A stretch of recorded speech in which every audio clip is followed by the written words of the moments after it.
الحمد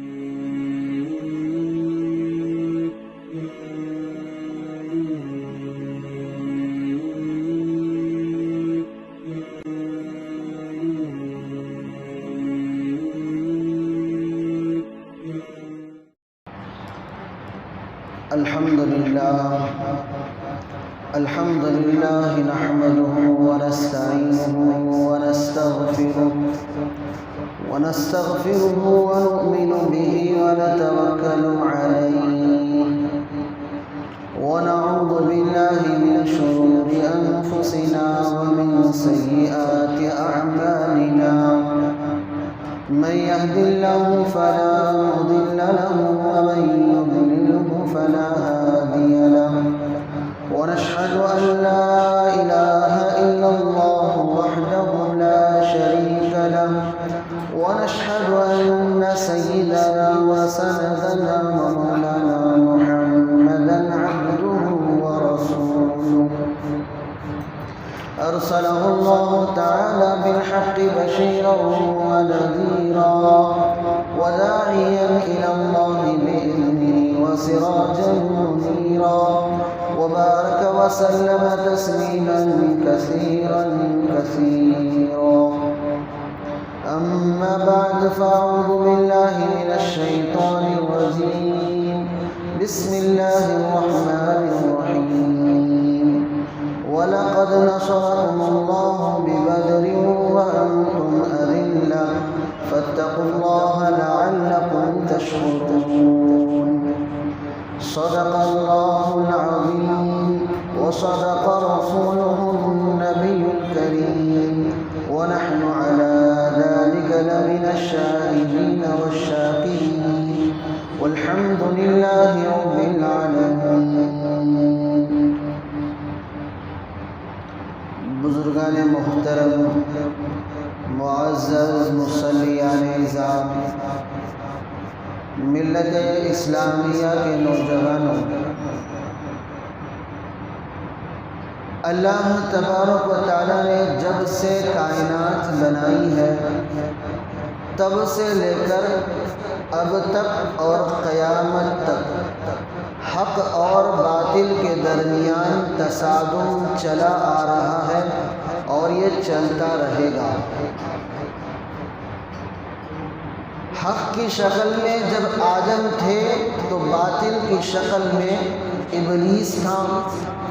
موسیٰ کی شکل میں جب حق تھا تو فرعون کی شکل میں باطل تھا.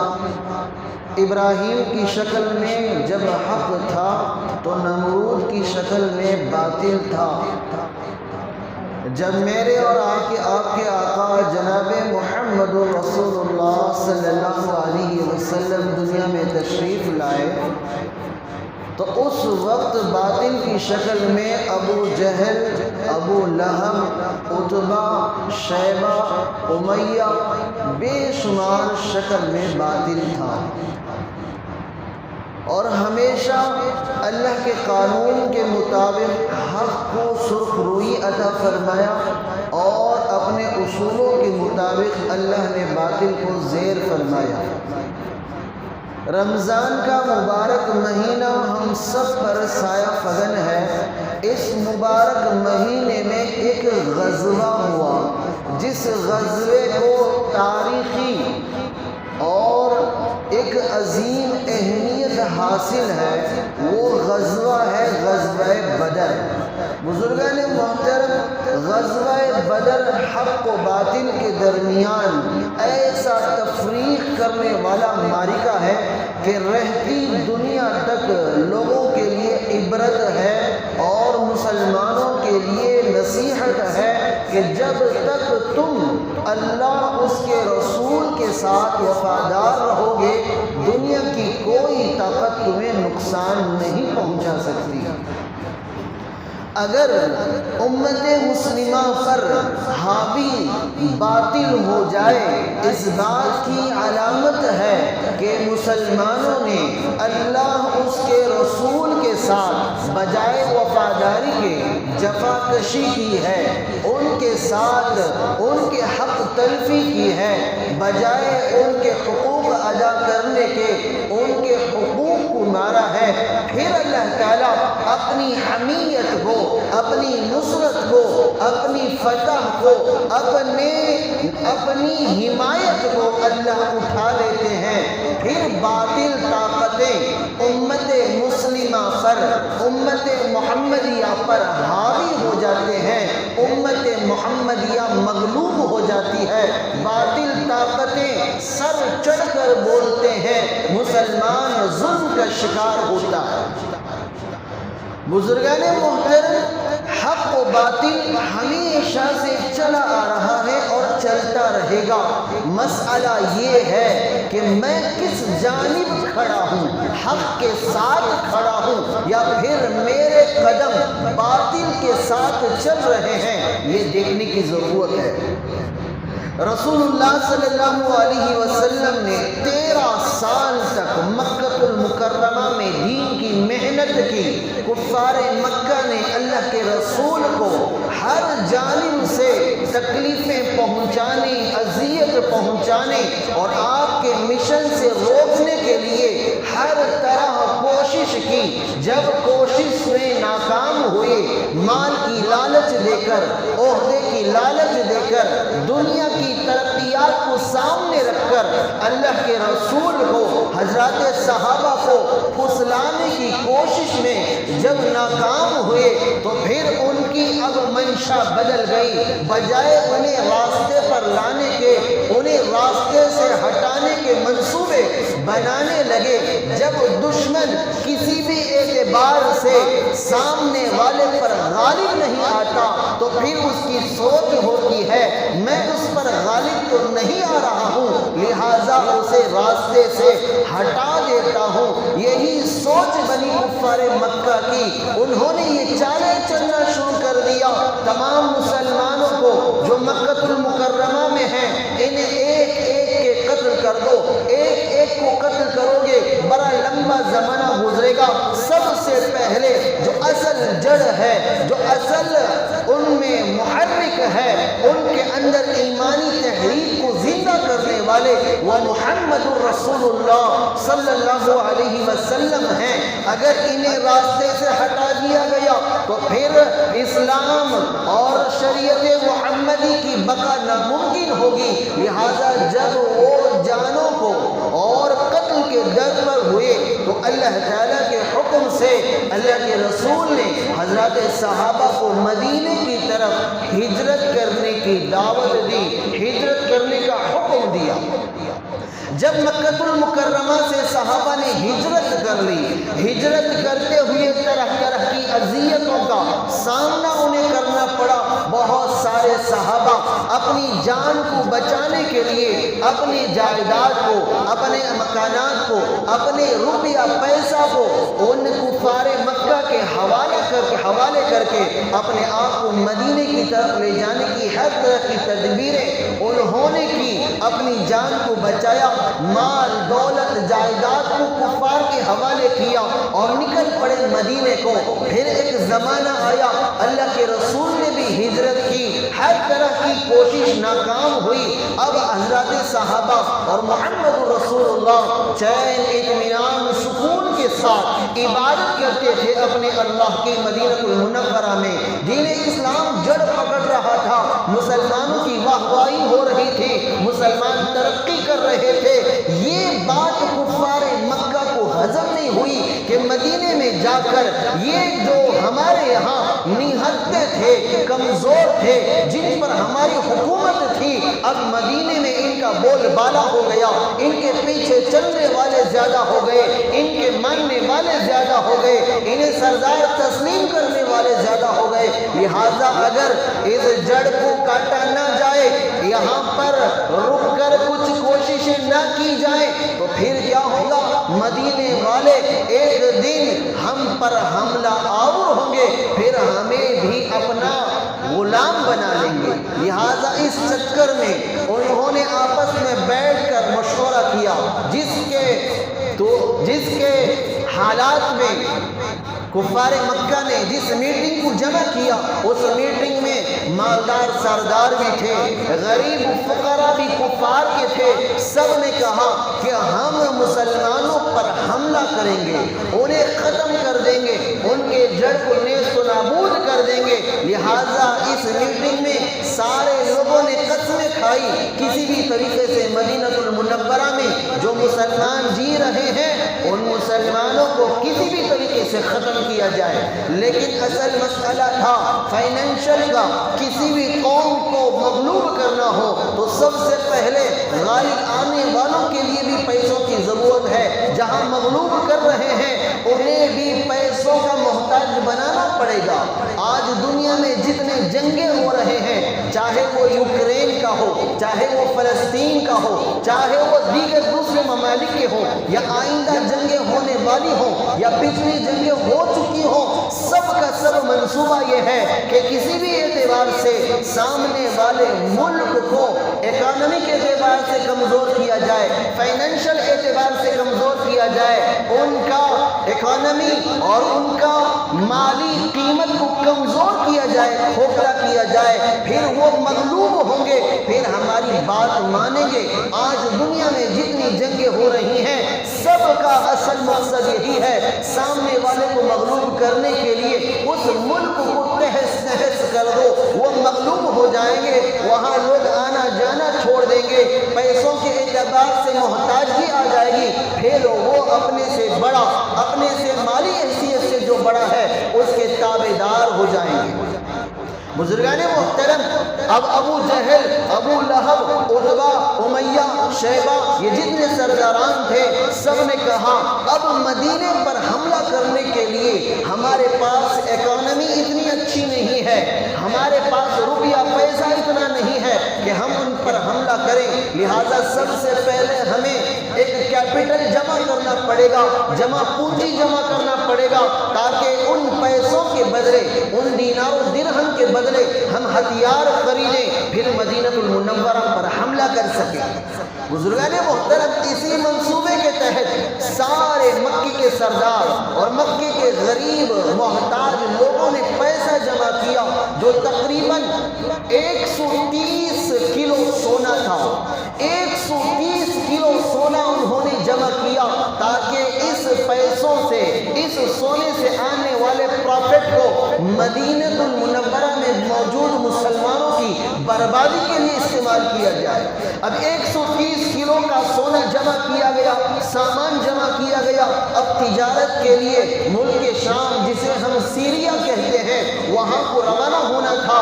اب ایک عقل مند ہوشیار چالاک انسان کی ضرورت تھی تجارت کے لیے۔ ان تمام لوگوں میں کفار مکہ میں جو چالاک سمجھا جاتا تھا وہ ابو سفیان تھا۔ ابو سفیان نے کہا میں تجارتی قافلے کو سیریا لے جاؤں گا، شام لے جاؤں گا، پھر وہاں اچھی خاصی کمائی کے بعد جو پروفٹ، جو نفع آئے گا اس نفع کو لے کر میں پہنچوں گا، پھر اس کے ذریعے سے ہتھیار خریدیں گے اور پھر مدینہ المنورہ پر حملہ کریں گے۔ بزرگان محترم، اللہ کے رسول صلی اللہ علیہ وسلم کے جاسوس بھی مکہ المکرمہ میں رہتے تھے جو اندرونی اعتبار سے مسلمان تھے، لیکن کفار مکہ کے احوال اللہ کے رسول صلی اللہ علیہ وسلم کو پہنچاتے تھے۔ انہوں نے یہ باتیں پہنچا دی۔ کفار مکہ نے آپ کے خلاف ایک میٹنگ پاس کی ہے جس میں سرمایہ لگا ہے، جس میں غریب کا بھی سرمایہ لگا ہے، سرداران کا بھی سرمایہ لگا ہے، اور وہ چاہتے ہیں ملک شام جا کر تجارت کریں، پھر اس سے آنے والے نفع سے ہتھیار خرید کر آپ پر حملہ آور ہو۔ ادھر اللہ کے رسول کو اطلاع ملی، ادھر ابو سفیان قافلہ لے کے نکلا جس کی تعداد کم و بیش 150 تھی۔ اللہ کے رسول صلی اللہ علیہ وسلم کو اطلاع ملی کہ کفار مکہ کا قافلہ ابو سفیان کی نگرانی میں ملک شام کی طرف روانہ ہے۔ اللہ کے رسول صلی اللہ علیہ وسلم نے اعلان کیا، جیسے ہی اعلان کرنا تھا صحابہ کی چھوٹی چھوٹی جماعتیں تقریباً جن کی تعداد 150 تھی، 155 تھی، اب اللہ کے رسول صلی اللہ علیہ وسلم ان 155 لوگوں کو لے کر نکلے تاکہ اس قافلے کو روکیں جو قافلہ ملک شام جا کر ہتھیار خریدنا چاہتا ہے۔ جو لوگ کہتے ہیں اسلام تلواروں کے زور پر پھیلا ہے، دنیا کا سب سے بڑا بے وقوف ہے، اللہ کے رسول صلی اللہ علیہ وسلم نے یہاں اقدامی طور پر اس قافلے کو روکنے کی کوشش اس لیے کی اگر یہ قافلہ ملک شام نہیں جائے گا تو پھر وہاں ان کے پاس ثروت نہیں آئے گی، مال جمع نہیں ہوگا، جب مال جمع نہیں ہوگا پھر لڑائی بھی نہیں ہوگی، لہذا لڑائی کو روکنے کے لیے اللہ کے رسول صلی اللہ علیہ وسلم نے اقدامی طور پر آگے بڑھ کر اس قافلے کو روکنے کے لیے اپنے ساتھ 150 صحابہ کو لے کر نکلے۔ ادھر ابو سفیان کا قافلہ نکلا، ادھر اللہ کے رسول کا قافلہ نکلا۔ ابو سفیان جہاں سے گزر رہا تھا وہ راستہ اللہ کے رسول صلی اللہ علیہ وسلم کے شہر مدینے سے بالکل قریب پڑتا تھا، جس علاقے کا نام تھا عشیرہ۔ اس عشیرہ والے جگہ سے ابو سفیان کا قافلہ گزر گیا، اللہ کے رسول صلی اللہ علیہ وسلم پہنچتے، اس سے وہ قافلہ نکل چکا تھا ملک شام کو۔ اب میرے بھائی وہیوں، اللہ کے رسول صلی اللہ علیہ وسلم نے دیکھا قافلہ تو نکل گیا ہے، اب انہیں روکنا تو ناممکن ہے، جو آگے نکل گیا اسے روکنا یہ کیا ہوگا؟ یہ کم عقلی کی بات ہوگی۔ ان لوگوں کے پاس ہتھیار ہوں گے، اپنے یہاں مدینے کے قریب روکا جائے تو روکا جا سکتا ہے، لیکن مدینے سے دور جا کر اگر روکیں گے تو پھر ہو نہ ہو کایا پلٹ جائے، جنگی حالات پیدا ہو جائے تو پھر کیا کرنا پڑے گا؟ لہٰذا اس خیال سے اللہ کے رسول صلی اللہ علیہ وسلم نے اس قافلے کو واپس لے کر آ گئے، بغیر جنگ کیے، بغیر قافلے کو روکے۔ اب ابو سفیان نکل گیا، ملک شام میں، سیریا میں خوب دوا کی تجارت ہوئی، خوب نفع کمایا گیا۔ جتنا قافلے کے لوگوں نے مال لے کے روانہ ہوئے تھے، اس سے دگنا تگنا نفع کے ساتھ وہ لوگ ہتھیاروں کے ساتھ، وہ لوگ تمام دفاعی اور حملہ آوری اشیاء کے ساتھ، ہتھیاروں کے ساتھ واپس لوٹے۔ ادھر اللہ کے رسول صلی اللہ علیہ وسلم کو پھر اطلاع ملی کہ وہ لوگ پھر سارے ساز و سامان کے ساتھ مکہ المکرمہ کی طرف روانہ ہو چکے ہیں۔ اس قافلے میں وہ تمام ہتھیار ہیں جن ہتھیار کے ذریعے سے وہ مدینہ المنورہ پر حملہ کرنے والے ہیں۔ اس وقت اللہ کے رسول صلی اللہ علیہ وسلم نے پھر کہا حضرات صحابہ سے چلو نکلنا ہے۔ اب حضرات صحابہ نکل پڑے، جن کے پاس مالی حیثیت سے، اسبابی حیثیت سے بالکل نہتے تھے۔ پوری 313 صحابہ کی جماعت تھی، ایک روایت میں 314، ایک روایت میں 315 ہے، اور روایت مفتہ بھی قول 313 کی ہے۔ بزرگان محترم 313 صحابہ نکلے، جن میں 2 گھوڑے تھے، ایک زبیر رضی اللہ عنہ کا اور حضرت مقداد رضی اللہ عنہ کا۔ ان 2 کے پاس 2 گھوڑے تھے، ایک گھوڑا ان کے پاس تھا، اور 60 اونٹ تھے۔ کل 313 لوگ تھے، ان کے پاس 120 تلواریں تھیں۔ تلواریں بھی ان کے پاس پوری نہیں تھی، جو تلواریں تھیں کسی کے پاس ٹوٹی تلواریں تھیں، کسی کے پاس ٹوٹا ہوا ڈھال تھا، کسی کے پاس ٹوٹا ہوا نیزہ تھا۔ اب یہ لوگ نکلے، اللہ کے رسول صلی اللہ علیہ وسلم نے کہا کہ اونٹنی پر، ہر ایک اونٹنی پر 3 آدمی سوار ہوں گے باری باری، یعنی 4 کلومیٹر پر، مثال کے طور پر بتا رہا ہوں، 4 کلومیٹر پر ایک آدمی سوار ہوگا، 4 کلومیٹر پر اتر جائے گا، دوسرا سوار ہوگا، پھر 4 کلومیٹر پر اتر جائے گا، تیسرا سوار ہوگا، پھر 4 کلومیٹر پر اونٹنی کو ایسے ہی چلائیں گے تاکہ اونٹنی زیادہ تھک نہ جائے۔ اب یہ سفر تھا تقریباً 150 کلومیٹر کا۔ جنگ بدر کا جو میدان ہے وہ مدینہ المنورہ سے تقریباً 150 کلومیٹر دور ہے۔ اب 4 کلومیٹر کی تقسیم ہوئی۔ خود اللہ کے رسول صلی اللہ علیہ وسلم کے پاس جو اونٹنی تھی اس پر بھی 3 لوگوں کی باری تھی، ایک اللہ کے رسول کی، حضرت علی کی، حضرت ابو لبابہ رضی اللہ عنہم۔ بزرگان محترم، جب بھی حضرت علی کی باری آتی، حضرت علی فرماتے اے نبی آپ میری باری میں سوار ہو جائیے، میں پیدل چلوں گا۔ ابو لبابہ کہتے ہیں اللہ کے نبی آپ میری باری میں سوار ہو جائیے، میں پیدل چلوں گا۔ یہ صحابہ کی جاتی ساری تھی، لیکن اللہ کے رسول ادھر سے فرماتے ما انتما باقوا منی، تم میرے سے زیادہ طاقتور نہیں ہو کہ میں سواری پر چلوں اور تم پیدل چلتے رہو۔ 8 کلومیٹر تک تم پیدل چلو، یہ ناممکن ہے، تمہارے اعتبار سے طاقتور تو میں ہوں۔ اور آگے فرمایا وما انا باغنا عن الاجر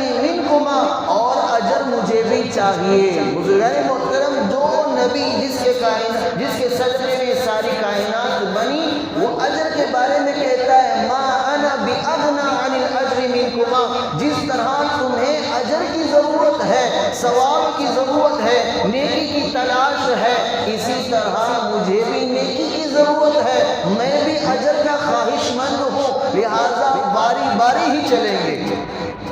بزرگان محترم، یہ قافلہ یہاں سے نکلا، ادھر ابو سفیان آ رہا تھا، اسے معلوم ہو گیا کہ اللہ کے رسول صلی اللہ علیہ وسلم صحابہ کو لے کر نکلے ہیں قافلے پر حملہ کرنے کے لیے۔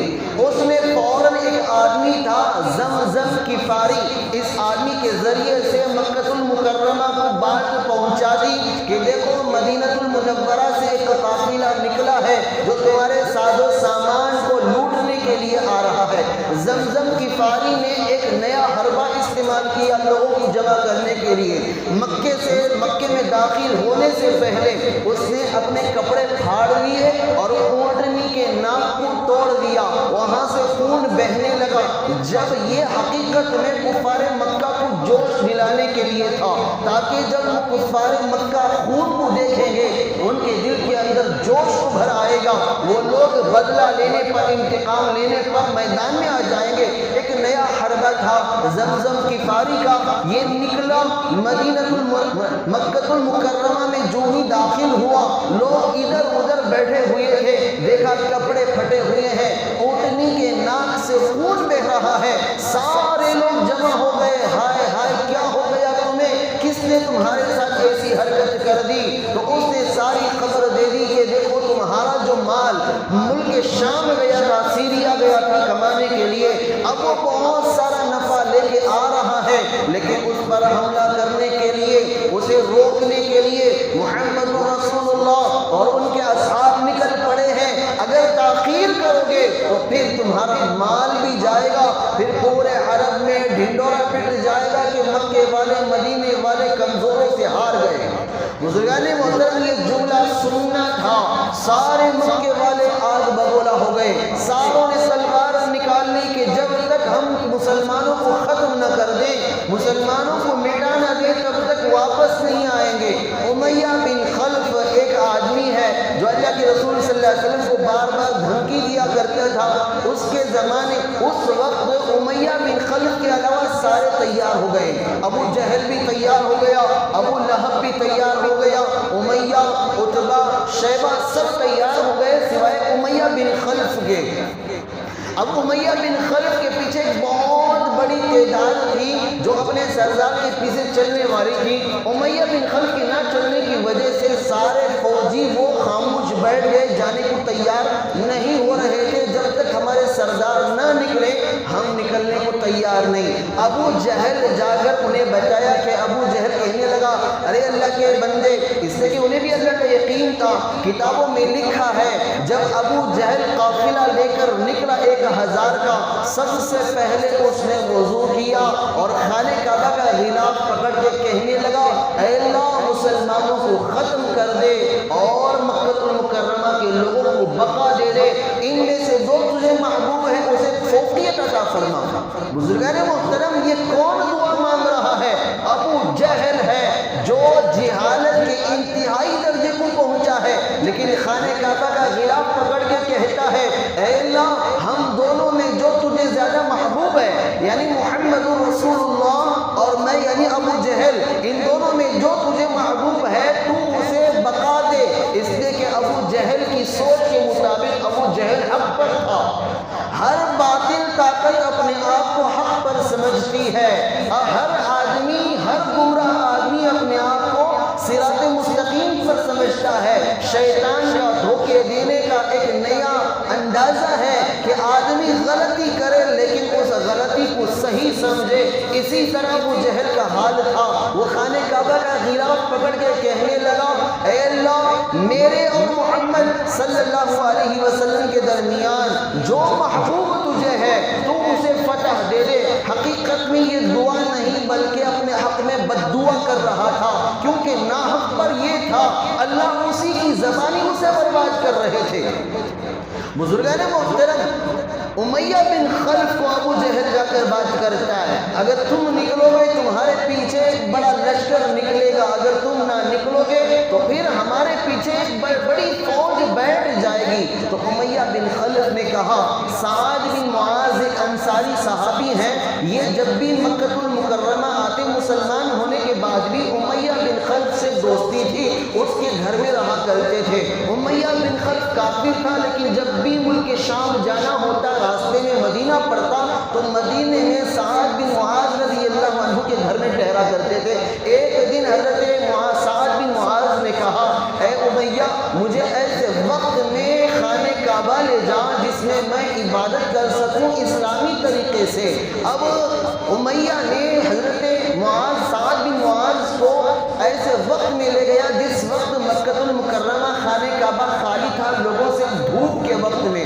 بزرگان محترم حضرت سعد بن معاذ عبادت کرنے لگے اسلامی طریقے سے، اتنے میں چند لوگ آ گئے، انہوں نے سعد بن معاذ رضی اللہ عنہ کو تانا دینا شروع کر دیا، تم نئے قسم کی عبادت کر رہے ہو، یہ نیا مذہب اسلام لے آئے ہو، ہمارے باپ داداؤں نے جن بتوں کی عبادت کی انہیں برا بھلا کہتے ہو، یہ باتیں چل رہی تھی۔ اتنے میں حضرت سعد رضی اللہ عنہ کو بھی غصہ آ گیا، وہ بھی ان کو برا بھلا کہنے لگے، تمہارا ناس ہو، تمہارے درمیان ایک برگزیدہ نبی آیا، بجائے اس کی حمایت کرنے کے، اسے مدد کرنے کے، تم نے اس کے ساتھ اذیت پہنچائی، اسے شہر سے نکلنے پر مجبور کر دیا۔ اتنے میں امیہ کہنے لگا، سعد ایسی باتیں مت کہو، جن بتوں کو، جن لوگوں کو تم برا بھلا کہہ رہے ہو، اگرچہ تم میرے دوست ہو لیکن یہ لوگ بھی میرے ہیں، میرے سامنے تم کیسے کہہ سکتے ہو؟ اتنے میں سعد بن معاذ کہنے لگے،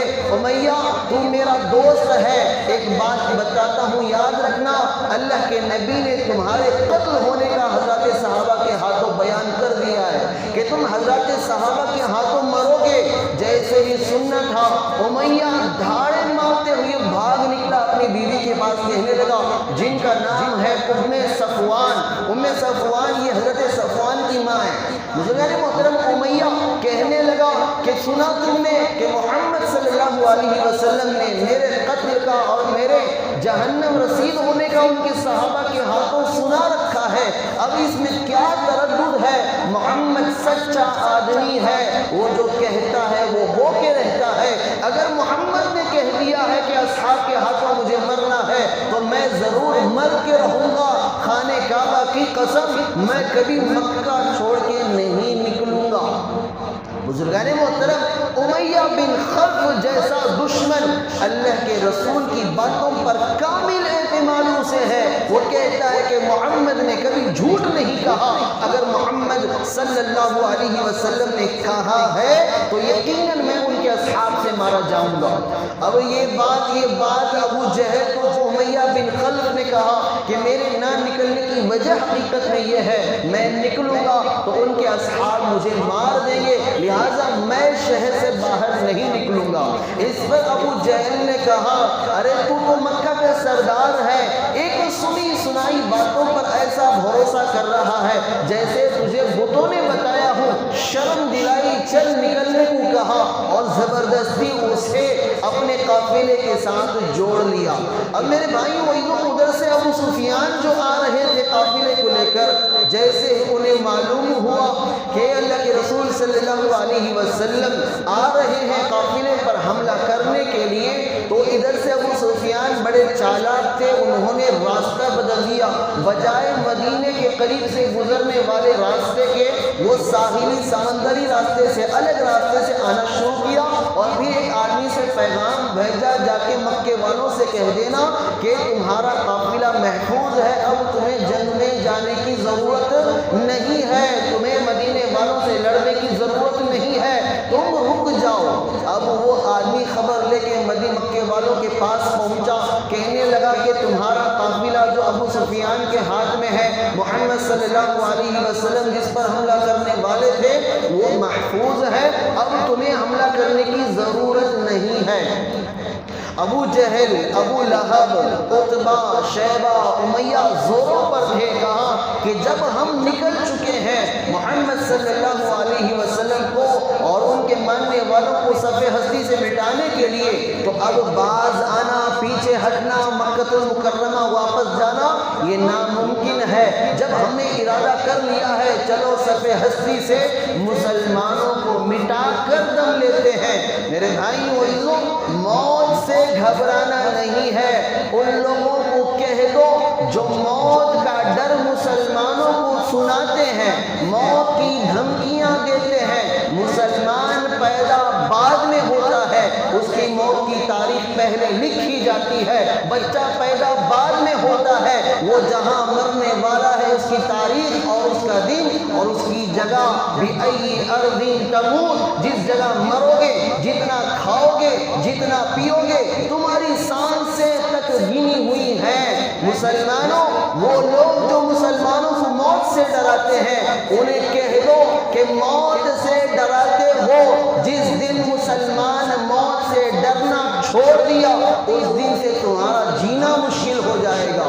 جس دن موت کو پس پشت ڈال کر جینے کی خواہش چھوڑ کر میدان پر مسلمان اتر گیا، پھر تمہارا جینا مشکل، تمہاری سانس لینا مشکل ہو جائے گا۔ مسلمان موت سے ڈرتا نہیں۔ ارے اللہ کے بندوں، جس نے زندگی دے کر جینے کا موقع دیا وہی خدا اس کے نام پر مرنے کا موقع دیے، تو پھر کیوں نہ مرے؟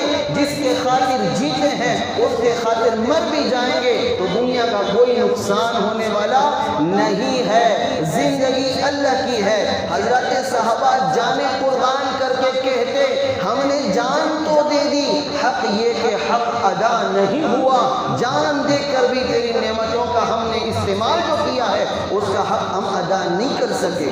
بزرگان محترم، کفار مکہ بڑے شور و زور سے گانے والے، بجانے والے، شراب کو لے کر شراب پینے پلانے والیوں کو لے کر، ناچ گانے والوں کو لے کر نکلے، کیونکہ انہیں معلوم تھا ہمارے پاس ہتھیار ہیں، ہمارے پاس ساز و سامان ہے، اسباب ہے، ہم مدینہ المنورہ پر حملہ کریں گے، یقیناً کامیابی ہمیں ہی ملے گی۔ جب کامیاب ہو جائیں گے، مسلمانوں کا صفایا ہو جائے گا، پھر ہم موج مستی کے ساتھ، ناچ گانوں کے ساتھ، شراب پیتے پلاتے لوٹیں گے، تاکہ پورے عرب میں مکے والوں کا ڈھنڈورا پیٹے، وہ یہ کہیں کہ دیکھو مکے والوں کے خلاف کھڑا ہونے کا انجام مسلمانوں کا کیا ہوا، مسلمان صف ہستی سے مٹ گئے۔ بزرگان محترم، ابو جہل، عتبہ، شیبہ، ساتھ میں ناچنے گانے والے اور ڈھول باجا کرنے والے، شراب کے بڑے بڑے ڈول لے کر نکلے۔ اب اللہ کے رسول صلی اللہ علیہ وسلم جب پہنچے مقام بدر پر، اس سے پہلے کفار مکہ وہاں پہنچ گئے تھے۔ مقام بدر کو بدر کیوں کہتے ہیں؟ اس لیے کہ وہاں ایک کنواں ہے جو بالکل گول ہے، بدر یعنی 14ویں رات کے چاند کی طرح، جس طرح چاند گول ہوتا ہے اس کی روشنی پھوٹتی ہے، اسی طرح وہاں ایک کنواں ہے، وہ 14ویں رات کے چاند میں اس کا پانی 14ویں رات کے چاند کی طرح چمکتا تھا، اسی پر اس کا نام مقام بدر رکھا گیا ہے۔ ایک روایت میں ہے بدر بن مخلد یا بدر بن یخلد ایک آدمی تھا جو سب سے پہلے وہاں بسا، اس کی طرف نسبت کرتے ہوئے اس مقام کا نام بدر رکھا گیا ہے۔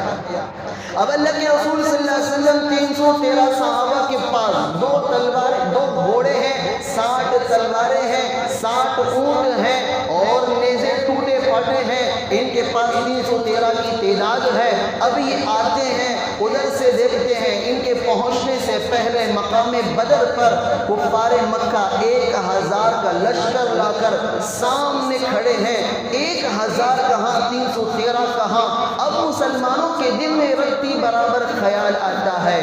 اذ ہمت طائفتان منکم ان تفشلا، اللہ فرماتے ہیں کہ جب تمہارے دلوں کے اندر رتی برابر خیال پیدا ہوا کہ ہم نہتے، ہم ہتھیاری اعتبار سے خالی اور سامنے پوری تیاری کے ساتھ، ان کے بارے میں لکھا ہے کہ 700 اونٹ ان کے پاس تھے، تقریباً 1200 1200 تلواریں ان کے پاس تھیں، تعداد فوجوں کی 1000 کی، لیکن 200 تلواریں زیادہ ان کے پاس ہیں، نیزے سب کے پاس ہیں، گھوڑے سب کے پاس ہیں، تقریباً 600 سے زیادہ اونٹ ان کے پاس ہیں، روزانہ 9 اونٹ کاٹ کر ذبح کر کے کھایا کرتے تھے۔ بزرگان محترم، ادھر اللہ کے رسول صلی اللہ علیہ وسلم کا اور حضرت صحابہ کا لشکر، سامنے کفار کا لشکر، دونوں کا دنیاوی اعتبار سے دیکھا جائے، اسبابی اعتبار سے دیکھا جائے تو زمین و آسمان کا فرق ہے، لیکن یہ اسبابی اعتبار سے کامل و مکمل ہیں، لیکن یہ ایمان و عمل کے اعتبار سے کامل و مکمل ہے۔ بزرگان محترم، ادھر حضرات صحابہ کو دیکھا جب اللہ کے رسول صلی اللہ علیہ وسلم نے چہروں پر تھوڑی مایوسی سی ہے، اللہ کے رسول صلی اللہ علیہ وسلم نے پوچھا، اے صحابہ بتاؤ کیا ہم ان سے مقابلہ کریں یا پھر واپس چلے جائیں؟ اس وقت حضرات صحابہ نے جو جان نثاری کا جذبہ دکھایا، جو شوق دکھایا شہادت کا، جو دین اور اللہ کے لیے مر مٹنے کا شوق اور جذبات دکھائے، اس پر قربان جائیے۔ حضرت سعد بن معاذ رضی اللہ عنہ کہنے لگے، اے نبی جی، اگر آپ کا خیال ہے کہ جس طرح بنی اسرائیل نے موسیٰ سے کہا تھا اذهب انت وربك فقاتلا انا هنا قاعدون، آپ اور آپ کا پروردگار جائیے لڑنے کے لیے، ہم یہیں بیٹھ کر انتظار کریں گے، اگر آپ کا یہ خیال ہے ہم یہ جملہ کہیں گے، خدا کی قسم ہمارا یہ جملہ نہیں، ہم تو کہتے ہیں اگر آپ ہمیں سمندر میں کود جاؤ تو سمندر میں کودنے کے لیے تیار ہیں، اگر آپ ہمیں کہیں کہ لڑ جاؤ بھیڑ جاؤ تو لڑنے بھیڑنے کے لیے ہم تیار ہیں۔ بزرگان محترم، اللہ کے رسول صلی اللہ علیہ وسلم نے حضرات صحابہ کے ان جذبات کو دیکھ کر اللہ کے سامنے ہاتھ اٹھایا، کہا اے اللہ یہ مختصر جماعت ہے، اگر یہ لوگ آج ختم ہو جائیں پھر زمین پر تیری عبادت کرنے والا کوئی نہیں ہوگا۔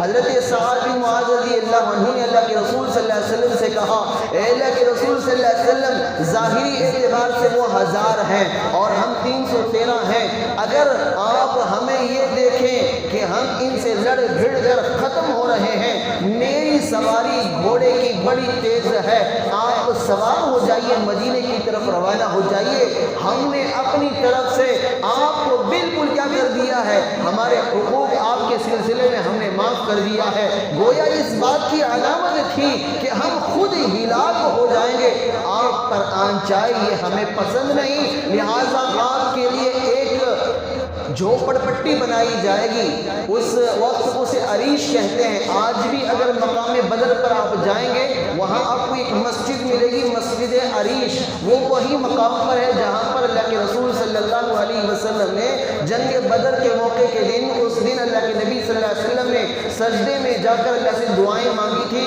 اس وقت وہ ایک چھوٹا سا جھوپڑ پٹی تھی، آج وہ مسجد عریش کے نام سے بڑی پیاری مسجد ان لوگوں نے بنائی ہے، آج بھی وہ مسجد موجود ہے۔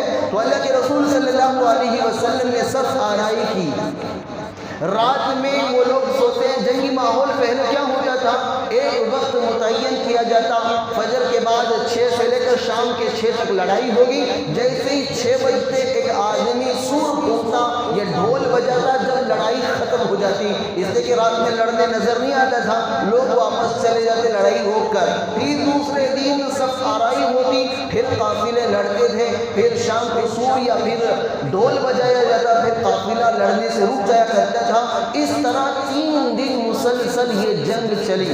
بزرگان محترم، ہر دن رات اللہ کے رسول صلی اللہ علیہ وسلم سجدے میں جا کر اللہ سے روتے تھے، کتابوں میں لکھا ہے، روایتوں میں ملتا ہے، اللہ کے رسول صلی اللہ علیہ وسلم جب جنگ بدر کے موقع پر اتنا روئے تھے کہ ان کے جسم پر لگا ہوا، ان کے جسم پر جو چادر اوڑی تھی وہ چادر ساری کی ساری بھیگ گئی تھی، اللہ سے مدد مانگنے کے لیے۔ آج دعاؤں کا اہتمام نہیں، آج لوگ کہتے ہیں کہ زمین پر اتر کر ایک دم سے مقابلہ کریں گے، یاد رکھو دعا، نماز، اللہ اس کے رسول کی ساتھ وفاداری کو چھوڑ کر چاہے اسبابی اعتبار سے تم کتنے بھی اچھے ہو، کامیابی تمہیں نہیں ملے گی۔ سب سے پہلے تمہیں نماز کا دامن پکڑنا پڑے گا، دعاؤں کا اہتمام کرنا پڑے گا، اللہ اس کے رسول کے ساتھ وفاداری نبھانی پڑے گی۔ اگر اللہ اس کے رسول کے ساتھ وفادار نہیں ہو، دعاؤں کا اہتمام تمہیں نہیں ہے، نمازوں کا اہتمام تمہیں نہیں ہے، پھر ظاہری اسباب رکھ کر تم کسی قافلے سے، کسی لشکر سے، کسی قوم سے لڑنے بھیڑنے کی ارادہ رکھتے ہو، یاد رکھو ناکامی تمہاری مقدر ہے۔ بزرگان محترم، بزدل انسان جب دنیا سے محبت کرتا ہے تو پھر لالچی بن جاتا ہے، جب موت سے خوف کھاتا ہے بزدل بن جاتا ہے۔ بزدل انسان نہ اپنے وقت سے زیادہ جی سکتا ہے، لالچی انسان نہ مقدر سے زیادہ کما سکتا ہے۔ یہ بات یاد رکھو، جتنی بھی چاہے لالچ کے ساتھ زندگی گزار لو، تمہارے جیب میں اتنے ہی پیسے آئیں گے جتنا اللہ نے مقدر کر دیا ہے۔ دن رات ایک کر لو، خون کے پسینے کے بجائے خون بہا لو، لیکن کماؤ گے اتنا ہی جتنا اللہ نے تمہارے مقدر میں کر رکھا ہے۔ اللہ کے رسول صلی اللہ علیہ وسلم نے ایک صحابی سے کہا، اے فلاں، یاد رکھ ساری دنیا مل کر تجھے نفع پہنچانا چاہے، نفع پہنچانا خدا نہیں چاہتا تو پھر ساری دنیا مل کر تجھے نفع نہیں پہنچا سکتی۔ ساری دنیا مل کر تجھے نقصان پہنچانا چاہتی ہے، خدا تجھے نقصان پہنچانا نہیں چاہتا، ساری دنیا مل کر تجھے نقصان نہیں پہنچا سکتی۔ میرے بھائیوں، موت کا خوف چھوڑو، مرنے سے ڈرنا چھوڑو۔ وَلَوْ كُنْتُمْ فِي بُرُوجٍ مُشَيَّدَةٍ، بند قلعوں میں محفوظ رہے گی، موت وہاں بھی آ کر اچک کے لے جائے گی۔ موت سے کسی کو چارہ کار نہیں، موت سے کوئی بچنے والا نہیں۔ جب نبی کو موت آتی ہے، جب ولی کو موت آ گئی ہے، جب ابدال غوث کتب کو موت آ گئی ہے، ہما شما جن کی نمازوں کی کوئی حیثیت نہیں، نہ دنیاوی اعتبار سے کوئی حیثیت ہے، موت سے کیسے بچ سکتے ہیں، موت سے کیسے دامن چھڑا سکتے ہیں؟ لہذا جتنا موت سے ڈرو گے اتنا مرنا مشکل ہوگا۔ بزرگان محترم، جتنا موت سے ڈرو گے اتنا مرنا مشکل ہوگا۔ موت آ کے رہے گی، موت سے جو آدمی ڈرتا ہے، جب موت آتی ہے پھر میرے بھائیوں اس کی روح جسم میں بھاگنے لگتی ہے، کبھی گھٹنوں میں آ جاتی ہے، کبھی جو ہے پیٹ میں آ جاتی ہے، کبھی سر میں آ جاتی ہے، وہ روح نکلنا نہیں چاہتی، زبردستی فرشتے اس کو روح کو کھینچ کے نکالتے ہیں، جسے ہم سکرات کہتے ہیں۔ جب وہ روح نہیں نکلتی پھر آدمی بستر پر پیشاب کر لیتا ہے، پاخانہ کر لیتا ہے، گندگی کر لیتا ہے، غلاظت میں ڈوب جاتا ہے۔ کیا وجہ یہ ہے کہ روح جسم کو چھوڑنا نہیں چاہتی، جسم روح کو چھوڑنا نہیں چاہتی۔ کیا وجہ ہے؟ مرنا پسند نہیں ہے۔ مسلمانوں، مرنے سے پہلے، جینے سے پہلے موت کی تاریخ متعین ہے، پیدا ہونے سے پہلے روزی کے دانے متعین ہیں، پیدا ہونے سے پہلے پانی کے گھونٹ متعین ہے۔ بہت سارے لوگوں کو آپ نے دیکھا ہوگا بستروں پر پڑے ہیں، کچھ بھی نہیں کھاتے، صرف سانسیں چل رہی ہیں۔ لوگ لکوڈ پانی منہ میں ڈالتے ہیں، پانی بھی باہر نکل جاتا ہے، نہ کھایا نہ پیا، صرف سانسیں چل رہی ہیں۔ کیوں؟ اس لیے کہ اس کے کھانے کے دانے ختم ہو گئے، پانی کے گھونٹ ختم ہو گئے، لیکن سانسیں گنی چنی باقی ہیں۔ جب تک گنی چنی سانسیں ختم نہ ہو، موت کا فرشتہ اسے نہیں لے کے جائے گا۔ بزرگان محترم، اللہ کے لیے جینے کی خواہش، ہاں جینا اس لیے ہے کہ اللہ نے جینے کا حکم فرمایا۔ جس خدا کے لیے جینے کا شوق نہ ہو، جس خدا کے لیے مرنے کا شوق نہ ہو، ایسی زندگی لعنت والی زندگی ہے۔ جس خدا نے جینے کا موقع دیا وہی خدا کہہ دے میرے لیے مر جاؤ، مرنے کا موقع ہے تو پھر مر جائیں گے، تو پھر ایسا نہیں کہ موقع نکل گیا تو پھر موت نہیں آئے گی۔ کتنے نوجوان ہیں ہٹے کٹے جسے دیکھ کر کہا جاتا ہے کہ بھئی ابھی مرنے والا نہیں، لیکن پیچھے سے گاڑی آ کے ٹھوک دے، مسئلہ ختم، ہارٹ اٹیک آ گیا، جسمانی اعتبار سے لئیم شہیم ہے، اچانک دل کا دورہ پڑا، صبح میں اچھا تھا، شام میں جنازہ نکل گیا۔ کوئی یہ نہیں کہتا کہ بھئی ہٹا کٹا نوجوانی سے جینا چاہیے، بلکہ موت آئی، موت نے اپنا کام مکمل کیا۔